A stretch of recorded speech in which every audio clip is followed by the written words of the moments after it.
Hai guys, what's up? Well, kali ini aku mau bacain energinya Leo.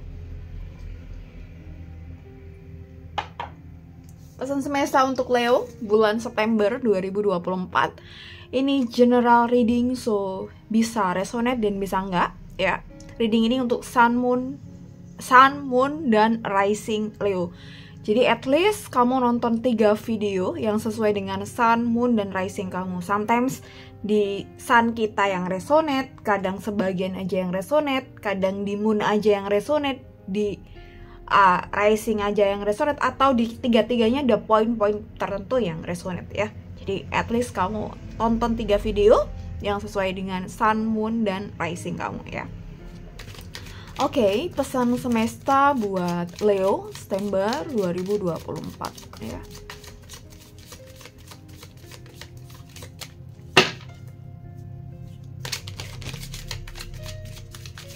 Leo, pesan semesta ya, 7 kartu untuk Leo. Oke, Ten of Swords, Five of Cups. Mungkin sekarang situasinya bener-bener nggak oke di kamu ya, secara mental, secara emosional gitu ya, nggak oke, atau beberapa dari kalian ada yang secara fisik juga sakit gitu. Tapi kebanyakan aku rasa karena emosi dan mentalnya yang lagi nggak oke ya, maybe stress, burnout, dan something like that, yang mungkin akhirnya beberapa dari kalian yang membuat fisiknya keganggu ya, yang akhirnya beberapa dari kalian ada yang mungkin sakit pundak, sakit kepala, atau mungkin sakit perut, atau GERD-nya kamu gitu ya. Oke, Leo ya, mungkin di bulan September ini memang situasi dan kondisinya lagi nggak oke ya gitu ya. Ya, namanya juga hidup, sometimes lika-likunya selalu ada. King of Wands,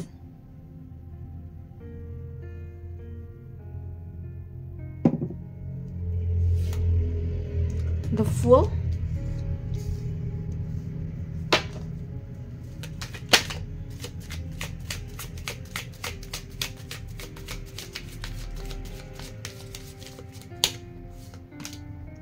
Ten of Cups, King of Swords, Edge of Cups. Oke, dan satu kartu Oracle buat kamu ya. Aku shuffle di awal biar nggak lupa. Leo.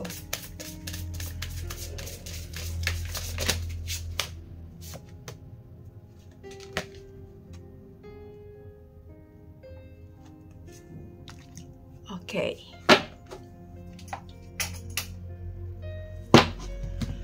Oke, Five of Cups gitu ya. Jadi mungkin beberapa dari kalian ketika sedang dihadapkan dengan kondisi yang nggak enak ini, mental keganggu atau lagi stres atau burnout ya, gitu. Ada yang terbawa arus dengan kondisi yang nggak enak ini. Jadi energinya tidak bagus, bener-bener down, bener-bener ingin full resting atau mager gitu ya.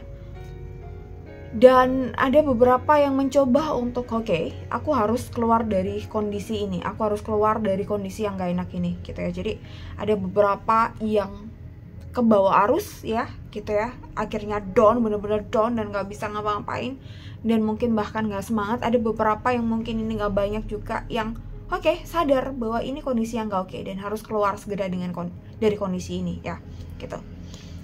King of Wands dan The Fool di sini. Mungkin ada beberapa dari kalian yang tadinya mempunyai jabatan atau mempunyai duit yang banyak, atau jabatan atau status atau kondisi yang oke, dan sekarang bener-bener down gitu ya. Yang tadinya mungkin posisinya di atas, sekarang di bawah gitu ya. Dan The Fool di sini ini mungkin terjadi ya karena kamu tidak benar-benar sadar atas perilaku kamu sendiri atau sifat kamu sendiri, maybe karakter kamu sendiri. Kamu tidak benar-benar sadar bahwa dari perilaku atau sikap kamu itu tuh akhirnya yang membawa diri kamu pada kondisi yang saat ini ya gitu. Jadi di sini perlu kamu sadari ya, bahwa ya kita nggak akan ngedapetin kondisi yang nggak enak ini kalau kita dulu nggak pernah seperti ini, atau ya jadi sebabnya kita punya kondisi yang seperti ini ya karena akibat dari apa yang kita lakukan sebelumnya gitu ya, entah apapun itu ya gitu. Entah kamu lagi ada masalah di pekerjaan, ada sesuatu yang ada masalah di situ ya gitu. Kenapa ada masalah di pekerjaan, dan sometimes mungkin faktornya nggak internal saat ini tapi eksternal. Bisa aja karena dulu nih kita mungkin kurang detail dalam bekerja, kita mungkin ada hal-hal yang kita lupakan dalam mengerjakan laporan gitu ya. Entah apa secara detail, tapi please jadikan ini sebagai bahan buat evaluasi, bahan buat kontemplasi bahwa kita mempunyai salah di part-part tertentu dalam hidup kita ya gitu. Oke. Kita ada salah nih di bagian-bagian tertentu dalam hidup kita. Bentar. Ya. Jadi aku tadi sempat nggak tahu nih, sempat nulis ya, terinspirasi dari nonton film, alright gitu. Dan mungkin ya The Fool ini kan kebalik. Jadi sekedar mengingatkan nih kondisi yang ini nih, kondisi yang saat ini kamu hadapi ini, sekedar mengingatkan kalau kita tuh pernah berbuat kesalahan dan kita harus cek apa sih salahnya kita di bagian mana gitu ya, di bagian mana. Oke, jadi misal nih kita ada masalah finansial ya, contoh ya, kita bisa mungkin kemarin-kemarin kita ngedapetin uang yang sangat banyak dan kita mungkin pinter untuk cari cuan, tapi coba cek, kita udah pinter nih cari cuan, ngedapetin uang banyak kita ya, kita kerjanya banyak gitu, sangat produktif gitu, tapi satu, kita ngaturnya udah bener belum ya, kita memanagenya, budgetingnya udah bener belum gitu, and then kita investasinya udah bener belum, atau kita udah investasi atau belum, dan juga kita dana daruratnya udah sedia berapa gitu ya. Jadi ketika ada hal-hal darurat dan saat ini mungkin kita kacau balau ya, maybe karena diri kita belum benar-benar siap untuk menghadapi sesuatu yang mungkin menjadi akibat dari apa yang kita lakukan saat ini, right ya. Itu Ten of Cups ya, ini mungkin pelajaran yang besar, pelajaran yang luar biasa buat diri kita, supaya diri kita ke depannya tuh jadi pribadi yang settle nih gitu, luar dan dalam nih settle, ya right gitu. And then di sini Ten of Cups gitu ya, tidak lain tidak bukan kondisi ini mengajarkan kita supaya kita tuh bener-bener jadi orang yang settle nih, orang yang nilainya 10 tentunya, ekspektasinya seperti itu. Tapi di saat kita mungkin nilainya baru 5 atau 6, ya udah kita sadari bahwa oke, aku masih di nilai 5 nih, masih di nilai 6 nih, oke. Jadi gimana caranya kita perbaiki parts yang salah tadi di hidup kita supaya kita berada di poin 10 ya gitu. Jadi contohnya itu tadi, contohnya misal kita ada target juga pekerjaan gitu ya, kita sering-sering mager-mager, nunda-nunda, ini kan hal yang salah. Mungkin beberapa klien masih nggak apa-apa, oke nggak apa-apa gitu ya, santai. Kita ketemu klien yang baik, yang percaya sama kita.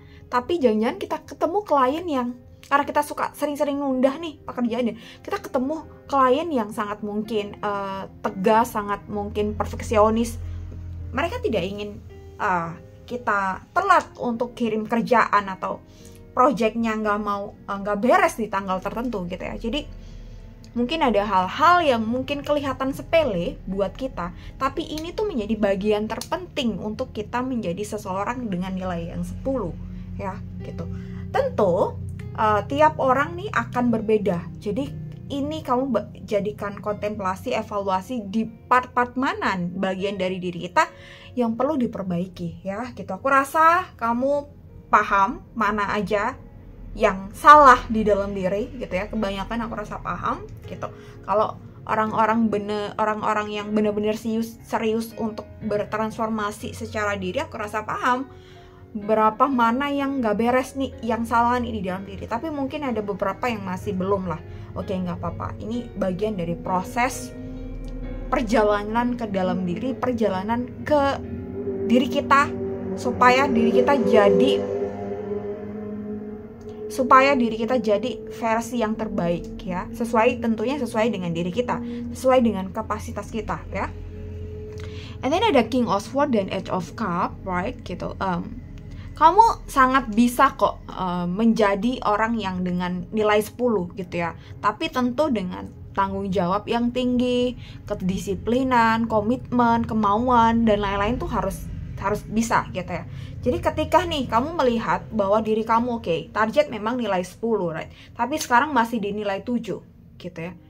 Ya, kamu bisa naik ke nilai 10, tapi memang harus ada beberapa yang harus dikerjakan, yang harus diperbaiki di sini. Bukan berarti kamu nggak bisa, tapi kamu bisa. Kamu bisa, tapi mungkin kamu nggak mau untuk ke sana. Bisa-bisa aja. Alright, oke. Edge of Cups ya. Edge of Cup ini kebalik. Jadi, oke. Edge of Cup ini kebalik. Ini adalah permulaan yang baik untuk bertransformasi, permulaan yang baik untuk memulai gitu. Tapi kita masih tarafnya di permulaan gitu ya, belum pada taraf yang oke, udah buka pintu masuk, belum. Kita baru mulai buka pintu ya gitu. Buka pintu mungkin ada beberapa yang lancar, ada yang perlu teknik tertentu, dan ini challenge buat kamu ya. Oke, jadi pesannya kurang lebih seperti itu ya. Semoga bisa dipahami. And then ada satu kartu oracle buat kamu, nourish your body. If you are tired, rest. Jika kamu capek ya udah istirahat ya, gitu ya. Jadi kita tadi ngomongin soal mental health, burnout dan stress. Kamu juga sadari itu bahwa maybe you need to rest more, right? If you are in pain, pamper yourself rather than pushing through it. Treat your body as your friend. Listen. Dengarkan kebutuhan dari diri kamu, badan kamu gitu. Kadang kita juga dalam proses bertransformasi nih gitu. Jangan sampai kita juga terlalu memaksakan diri gitu ya. Sehingga kita lupa istirahat gitu. Sehingga kita lupa kita butuh asupan-asupan vitamin yang lain, kita juga butuh hiburan. Jadi ketika badan kamu merasa capek, ya udah istirahat. Ketika kamu ngantuk, ya udah istirahat. Ketika kamu ngerasa burnout, ya udah kita coba beresin, rilis stres kita, burnout kita ya. Jadi kita bertransformasi oke, dan harus jalan terus. Tapi di saat badan kita, tubuh kita pengen istirahat dan kita ngerasa kelelahan, ya udah kita istirahat dulu gitu. Baru nanti kita lanjutin lagi perjalanan kita untuk bertransformasi, right? Oke, Leo, jadi kurang lebihnya ini pesannya buat kamu di bulan September ini. Semoga bermanfaat, semoga menjadi motivasi kamu, semoga bisa menjadi panduan di bulan September ini. And thank you so much for watching this video. See you next time and bye-bye.